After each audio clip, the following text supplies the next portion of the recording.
Welcome back to the Brighton Chamber Podcast. I'm your host, Cameron Harris, and this week I'm joined by Karen Story and Jennifer Bond from the Greater Brighton Area Chamber of Commerce, and also Dorothy Harrison from the Bank of Ann Arbor. And they're here to talk about Brighton's Smokin' Rockin' Blues Festival. So welcome to the studio. Thank you for having us. We are excited to present the Brighton Smokin' Rockin' Blues Festival presented by Bank of Ann Arbor. We are truly blessed to have Bank of Ann Arbor wrapping their arms around this festival. It's all about the community, and Bank of Ann Arbor is one that always shows up. So, Jennifer, why don't you tell us all about the start of this? So there are a lot of new things for this festival, including a new name. We're rebranding it to be the Brighton Smokin' Rockin' Blues Festival, presented by Bank of Ann Arbor and the Greater Brighton Area Chamber of Commerce.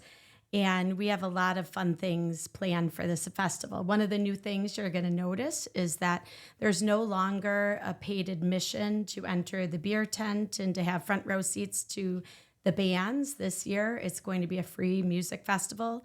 We're really utilizing the downtown social district merchants to be able to provide the drinks, the food, and really just open up the streets of Main Street to allow the festival goers to stroll along, listen to the music, and engage with the vendors, and just have a lot of fun.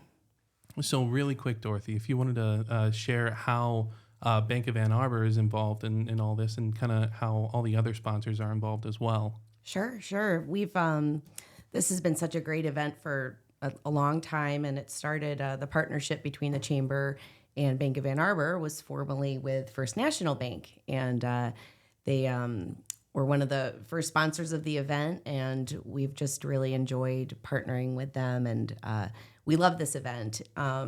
It just really brings the community together downtown, and we've been really proud to be able to share in that experience with you guys. And this year particularly has been really fun because the Chamber has really brought us in truly as a partner. And so I was able to work with them to curate some of these wonderful bands that we have coming to you, and definitely a talent I didn't know that I possessed. But You got it, girl. yeah, but it's been a lot of fun, and we're gonna have a special area right in front of the stage for our customers to come and enjoy the music, kind of have a front row seat. So it's been a really wonderful year with some of the changes that have been being made. So Definitely, no, that's huge.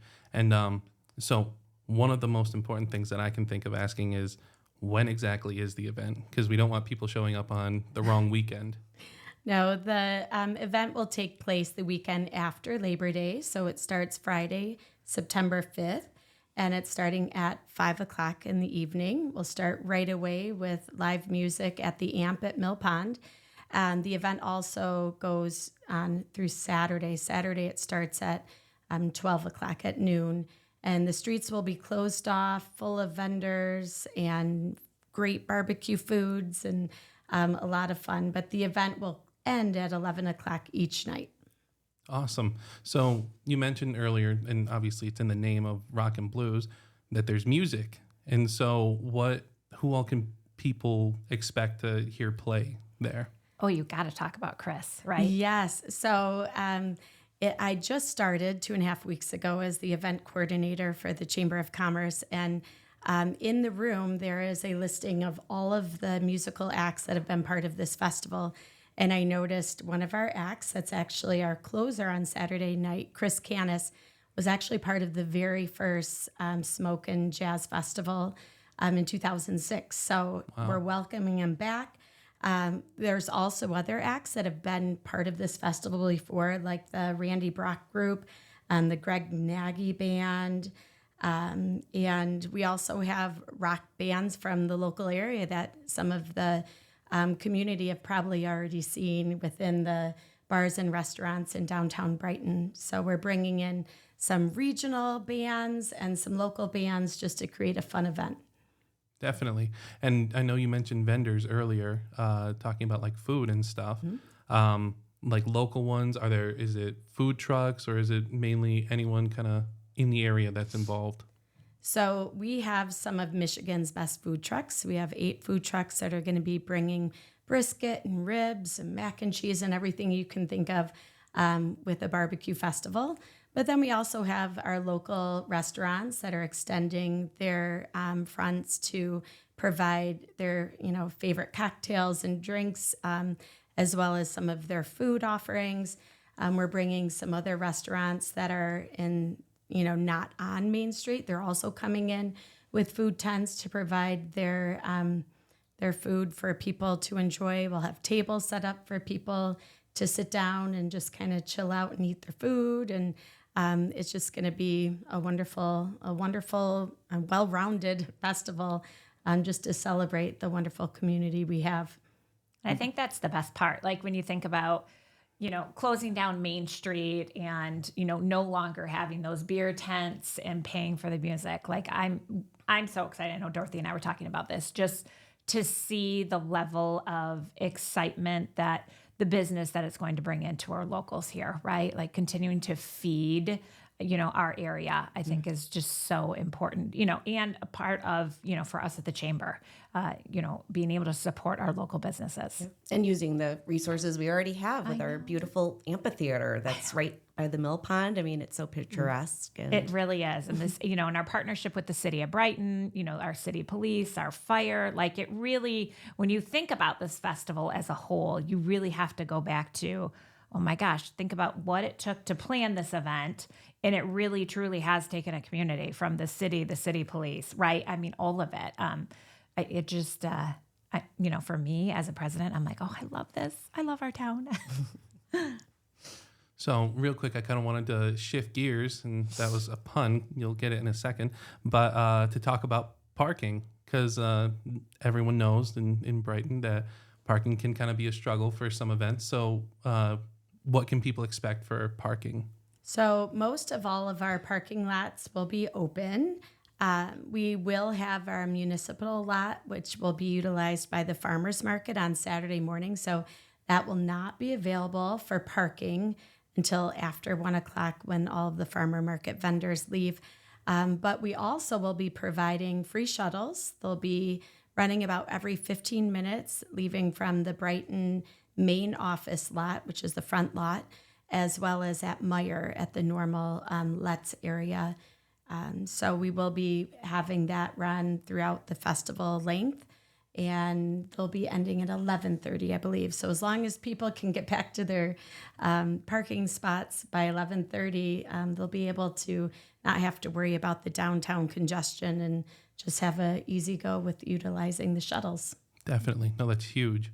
So can you tell me about any activities for the kids? Jennifer and myself and Moni and staff, we really thought about, okay, what can we do for the kids? Especially Jennifer and myself, we are educators, right? We just retired from education. So we know the importance of, engaging children, right?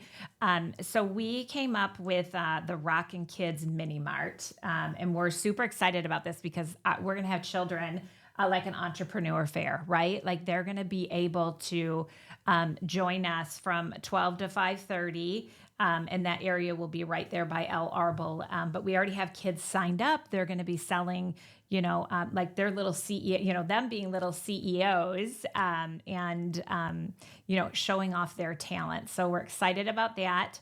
We also are going to be, we'll have therapy dogs there. I started a nonprofit called Four Paws Strong. So we are going to be reading a book, Take Your Blues Away, with our therapy dogs from 6 to 7:30. And then we're going to have kids craft, Legos, kids just to be engaged, right? Like that's so important for our youth is that they are engaged together, networking and socializing, like all that is so important. So our kid area, you're going to see a change there that, it's not just about the adults, but, mom, dad, grandparents, they can bring their grandchildren and children to be a part of this and not worry like, oh, are they sitting on their electronics? So we're excited, right, Jen? Yeah, no, Pop Daddy is the children's booth sponsor. And so to just be a little bit creative with the partnership, we're going to have sensory bins with some of the popcorn kernels. We're going to be having popcorn like art like kernel art where kids can glue popcorn kernels in different shapes. And so really engaging the thematic sponsor and with some crafty fun. Yeah. And we are still continuing to look for sponsors. Like if anyone would like to be a part, especially this kid area, we still have sponsorships available if anyone, any local business would like to be a part. So yeah. Awesome. Well, speaking of events, I saw that there was a silent disco, Yes. which just kind of sounds redundant or like an oxymoron or whatever the right term would be. What is that? So this is another thing that's being brought brand new.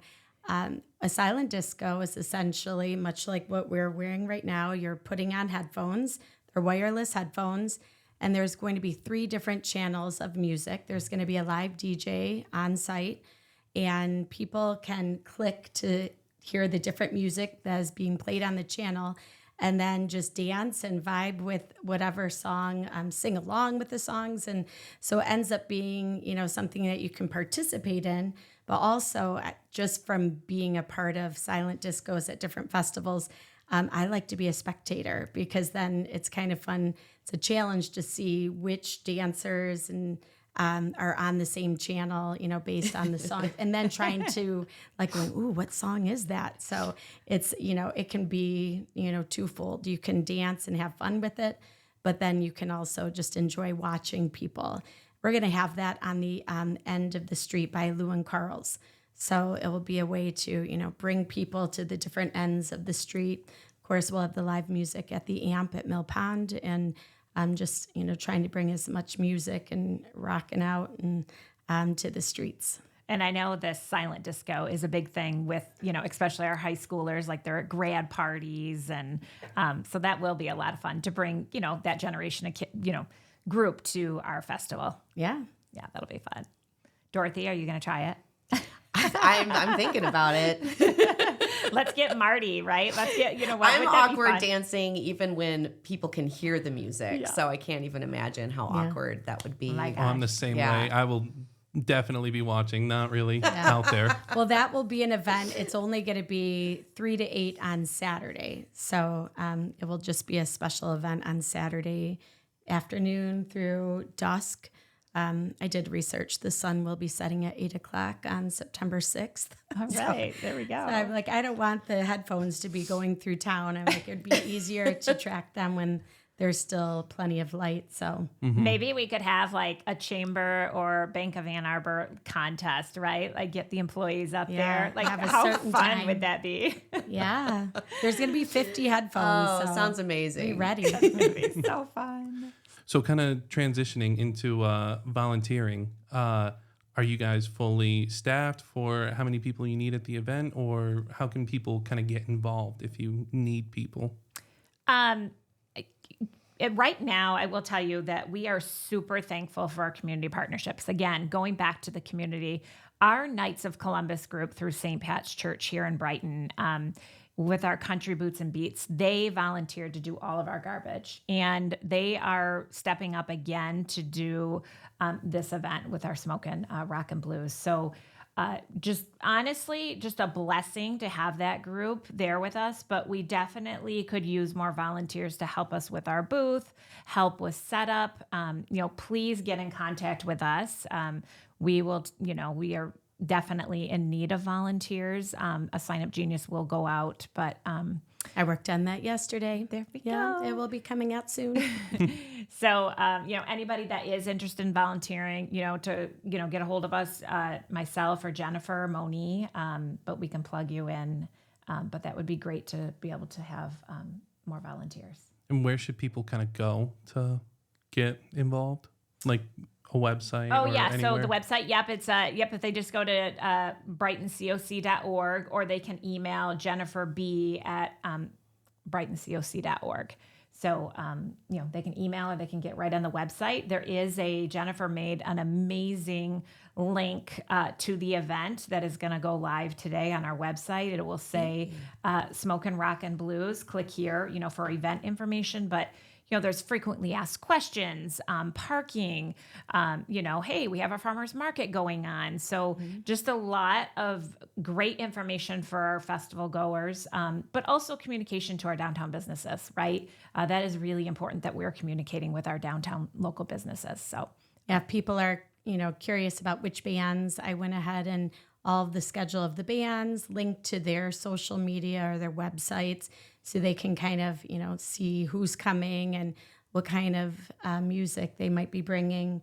We'll have our social district map along with all the vendors that have registered, the parking and all the information that you would want to find out from a festival goer standpoint. So looking forward to bringing that to this festival as well.